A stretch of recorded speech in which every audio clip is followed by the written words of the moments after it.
नैब ने शहबाज शरीफ को वरासती जायदाद के रिकॉर्ड्स में तलब कर लिया।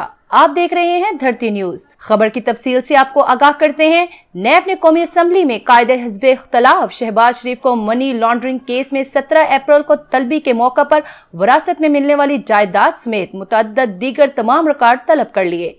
नैब ने शहबाज शरीफ को मनी लॉन्ड्रिंग केस में 17 अप्रैल को तलब कर रखा है। इस सिलसिले में उन्हें मुख्तलिफ रिकॉर्ड साथ लाने की हदायत की गई है। नैब के नोटिस के मुताबिक शहबाज शरीफ को वरासत में मिलने वाली जायदाद, बैरून मुल्क बैंक अकाउंट्स की तफसीलात और 2005 से 2007 के दौरान बार्कले बैंक से लिए गए कर्ज की तफसीलात तलब की गई हैं। नोटिस के मुताबिक शहबाज शरीफ से उनकी अहलिया नुसरत शहबाज को कसूर में तोहफे में दिए गए घर की तफसीलात, फैमिली को दिए गए और मिलने वाले तमाम तहाइफ की तफसीलात तलब की गई हैं। इसके अलावा शहबाज शरीफ से पूछा गया है कि निसार अहमद गुल और अली अहमद से क्या ताल्लुक है। मजीद लेटेस्ट न्यूज को जानने और हालात से बाखबर रहने के लिए देखते रहिए धरती न्यूज और धरती न्यूज को सब्सक्राइब करना ना भूलिएगा।